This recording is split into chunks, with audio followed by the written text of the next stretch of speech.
Hallie Elizabeth Crawford, 62835. Yes, 3285. We're going to be sent on in a mass for radiation. Yeah. Thank you.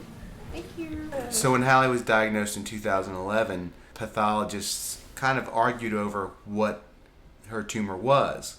So it's always been a confusing tumor. And her particular tumor, she's the 15th ever seen in the world. So working through Press On, we now have the ability of finding someone who is going to work on this particular rare area of study, and we can support them. The significance of Press On is simply a way of living, I think, when you're faced with hardship. So Patrick was diagnosed with neuroblastoma when he was 3.5 years old, and there are no symptoms. About 600 kids a year get neuroblastoma, and most of those kids die. To say that our world was turned upside down is an understatement. He fought for 5.5 years. He died on his 9th birthday. He would often say to people that he wanted to heal people on earth, and that's our mission with Press On. Brennan had AML and was diagnosed on his 7th birthday.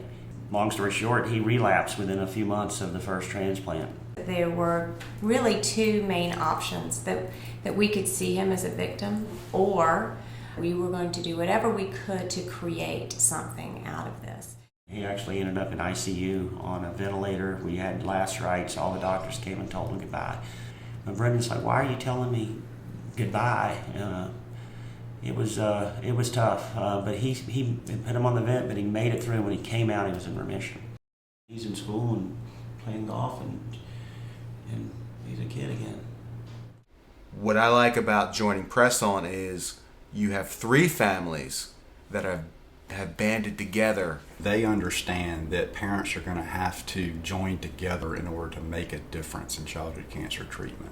We are stronger together than we are separately. It also gives us a great amount of energy and vitality to Press On. As a parent-driven organization, you can focus on doing what we do best, which is sort of spreading the word and raising the money.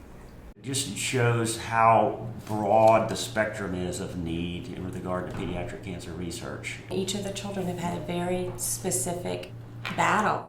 When Patrick was going through his neuroblastoma treatment, most treatment options were very broad. They weren't specific to neuroblastoma at all. By doing this, we still are supporting St. Jude. However, we are able to funnel money into specific studies at St. Jude. We guarantee that 100% of every dollar you donate is going to go towards more effective, less toxic treatments for childhood cancer. With the fund, we feel like the maximum amount is going to make change. We're not going to stop funding childhood cancer research until we stop losing kids.